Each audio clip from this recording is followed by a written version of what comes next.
Guys, it's Tommy here and welcome to a sensational Liverpool transfer news video because various English news outlets are reporting that Liverpool are best positioned to sign the hottest striker on the market right now, Alexander Isak, and we will take a look at all the detailed reports as well as Isak's career so far and his exact numbers, but he's having almost as many goal contributions as games played this season, so he is probably one of the best strikers in the world right now. And we will take a look at who Liverpool might get in the Champions League last 16 knockout stage draw, which of course is a while away, but we will look at the odds of each team that Liverpool could get. And Liverpool are described as Alexander Isak's most persistent suitors, with a sensational report claiming that Liverpool are ahead of Arsenal and they are now the side best positioned to strike a deal in the future for Isak. So if you are excited about this news, make sure to leave a like, subscribe if you're new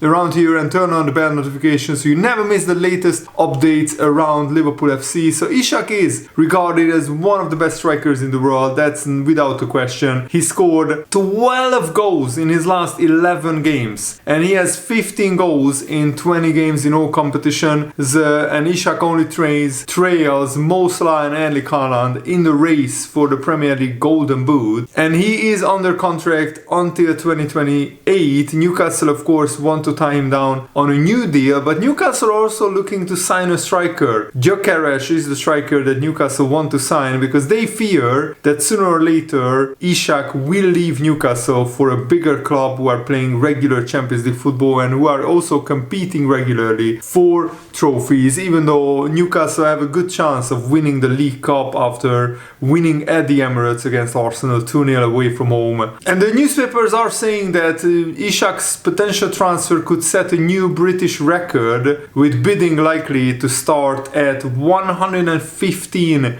million. I think 150 million that is branded about is too much. Newcastle would probably accept around 120 million pounds, but the report also goes on to say that Newcastle are concerned that they will lose Isak, so they are putting the feelers out over the capture of informed striker Victor Gyökeres, who also has an impressive 27 goals in all competitions. And here is the source of all these rumors in the news outlet by Steve K that Newcastle continued Gyökeres push amid Isak fear. And it looks like Newcastle are the most active in the pursuit of Victor Gyökeres, who is also, interestingly, a Sweden striker just like Isak. They are playing together in the Sweden national team. And Newcastle recently held new discussions over Gyökeres. Gyökeres has a €100 million release clause, but it's no secret that Sporting, his club,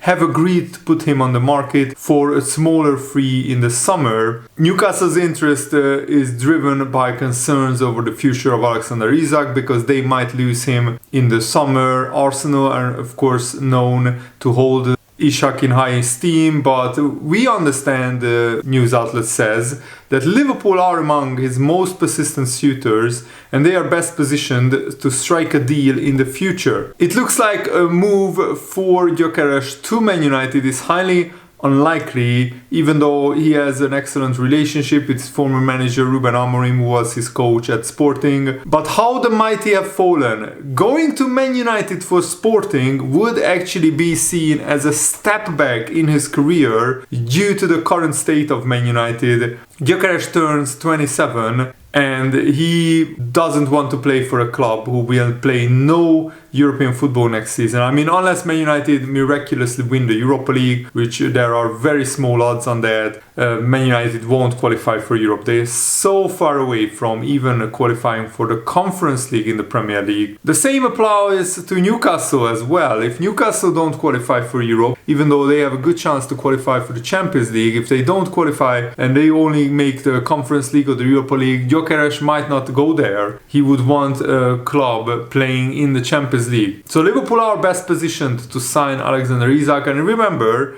Liverpool still have a lot of money in the bank. We looked at Liverpool's exact very healthy financial situation in yesterday's video. So if you haven't seen that, make sure to watch it. It's in the second part of yesterday's Liverpool video discussing Ryan Cherky. But the bottom line is Liverpool still have 150 million pounds to spend in the market without growing over the limit for the profit and sustainability rules, the PSR rules. It's very widely reported that Arsenal are in need of a striker, but they are targeting Benjamin Šeško of Leipzig. But it would be interesting if Jurgen Klopp, the new global football ambassador or global head of soccer at at Red Bull, he is making the ultimate decision, final decision, whether Šeško is going to Arsenal or not, and he will probably say no, because he doesn't want to help out Liverpool's direct rivals, and also it would hurt Leipzig a lot if they lost one of their main strikers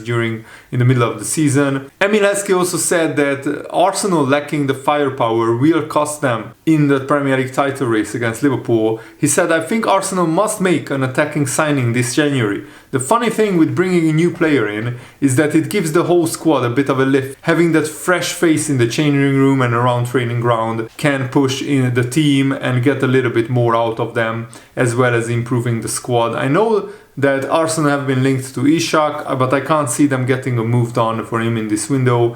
Going forwards, it would be difficult for Isak not to have his head turned by Arsenal. They are a huge club and lots of players want to be in London, so it's an interesting situation. But Arne has admired Isak for a long time, and he said before we played Newcastle, or after we played Newcastle, he said, Newcastle have so much quality throughout the squad, but especially up front. That's not a surprise for me. The first one, wow, what a finish that shot from Isak. I don't even know if Kevin Kelleher saw that ball as hard as it was. And Isak, of course, loves to play at St. James's Park, but he also signaled out Anfield for his atmosphere. He said there are not many places like St. James's Park. The atmosphere is very special. I think you can judge a stadium not just on the atmosphere, but how difficult it is to come as an away team. It's a special place. I think people have a hard time coming to the stadium. I would say Anfield is probably up there as well. The atmosphere is really good. It's probably the toughest away game. So Isak loves Anfield, loves the Liverpool atmosphere. So hopefully Liverpool can strike a deal for Isak. I think the most likely scenario is this transfer will happen in the summer. Isak would go a long way in alleviating the fears of Liverpool's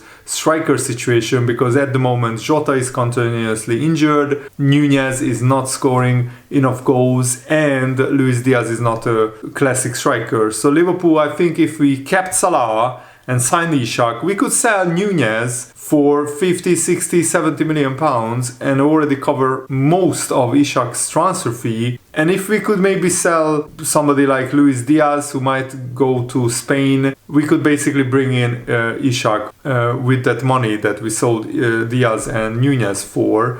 Isak is a transfer, current market value is 75 million euros, but of course Newcastle will only listen to 100, 120 million pound bids. And the clock is ticking, because he only will have 3 years left on his contract by the time next summer comes around. Here are his incredible numbers. So at Real Sociedad, he wasn't an injury-prone player. He played 40 to 45 games every season, scoring 16, 17 and 10 goals. But then he signed for Newcastle in the middle of the 22-23 season, where he played 27 games, scoring 10 goals and getting 2 assists. Or maybe he signed at the beginning of that season and he got injured, I think. But last season he played 40 games, so he missed some games with injury. He's not a very injury-prone striker. He misses some games, but getting 45 games on average per season is, I think, pretty decent. And this season, he's just went up another level. Last season it was spectacular, 25 goals and 2 assists in all competitions for Newcastle. But this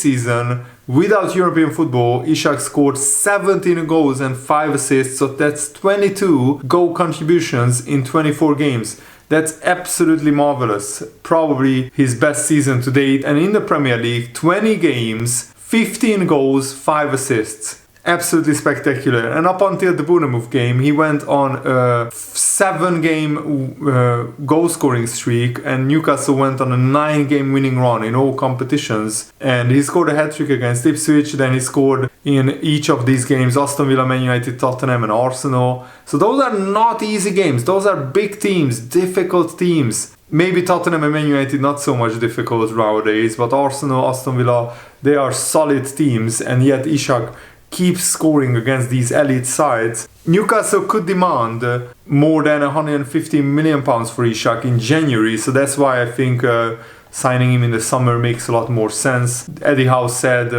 in December, there is no part of me or anyone at Newcastle that wants to let Isak go. He's very much part of our long-term plans. I know his desire to score goals is second to none.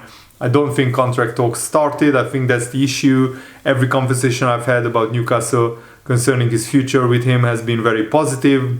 I would love for him to be the man to contribute towards us winning a trophy. That's the aim. A lot of Liverpool fans are skeptical whether FSG would spend serious money on Isak, but remember, we had a £115 million bid accepted for Caicedo, but because Caicedo already gave his word to Chelsea and he was a Chelsea fan growing up, Moises Caicedo ended up at Chelsea, and I think Liverpool signing Ryan Gravenberch and Endo actually worked out pretty well, because we signed those two players for half the money that we would have paid for Caicedo, and they have been brilliant. But Liverpool aren't afraid to make a big play if it feels that it needs a certain player. And I think Liverpool need a striker in the summer, especially if Salah leaves. If Salah leaves, then that frees up huge amount of wages in the coffers, and we could still sell Nunez, hopefully to Saudi Arabia or somebody who pays 75 million for him. As much as I love Nunez, Isak would be such a big upgrade, because Isak is the striker that we all dreamed Darwin Nunez would turn into when Darwin Nunez signed for Liverpool. Also, Curtis Jones got injured, as I feared, in the Lille game. Not a good sign. He said that he is not ready to play Bournemouth, and maybe he is not going to play against PSV Eindhoven. He won't be available tomorrow, Arne said, and we will have to wait and see. Hopefully it's not a knee injury, only just a groin injury, and those small muscle injuries can clear up in 1 or 2 weeks. And Arne also talked about Konate managing his fitness. You have seen how we managed Konate's injury. Jarrell Kwanzaa played against Lille and Accrington. This is a bit because Konate has some pain. We don't exaggerate it. He feels it a bit. It's safe for him to play. It's not safe for Konate to play every 3 days or play 3 times a week, because that would overextend Konate. So I think Liverpool should be careful with Konate, and I think we should also maybe rest Gravenberch. But because Jones is injured, we will probably play Gravenberch and McAllister in the Premier League against Ipswich and play Szoboszlai ahead of them. And against PSV Eindhoven, I want Liverpool to rest a lot of players to stay fresh. Darwin Nunez actually improved his off-the-ball statistics by a considerable margin this season. As you can see, he has more tackles, more possession won, more pressures, more pressure distance closed in meters, and more pressures resulting in turnovers from the opposition team. So Darwin Nunez is a pressing monster. The biggest problem of his is his finishing, his goal scoring. He's just not calm enough in front of goal. Thankfully he got 2 goals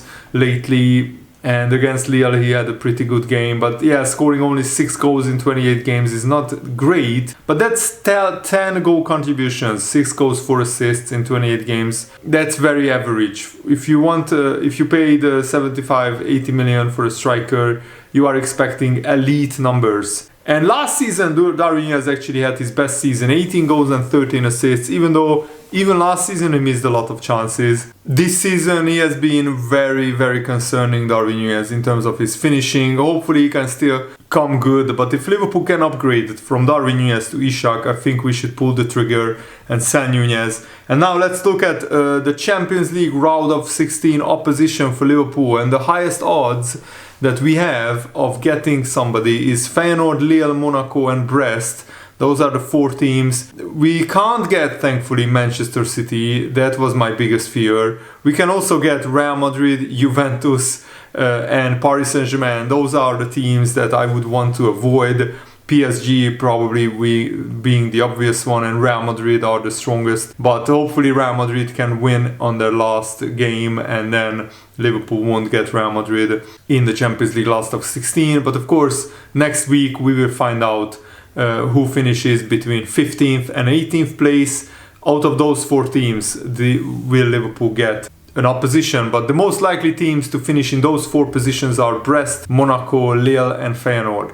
And the most romantic tie would be Feyenoord against Liverpool. Arne Slot's former team, just like when Jurgen Klopp in his first season, I think, got Dortmund in the Europa League. We went all the way to the final and we knocked out Dortmund through a dramatic Dejan Lovren winner. We were 3-1 down.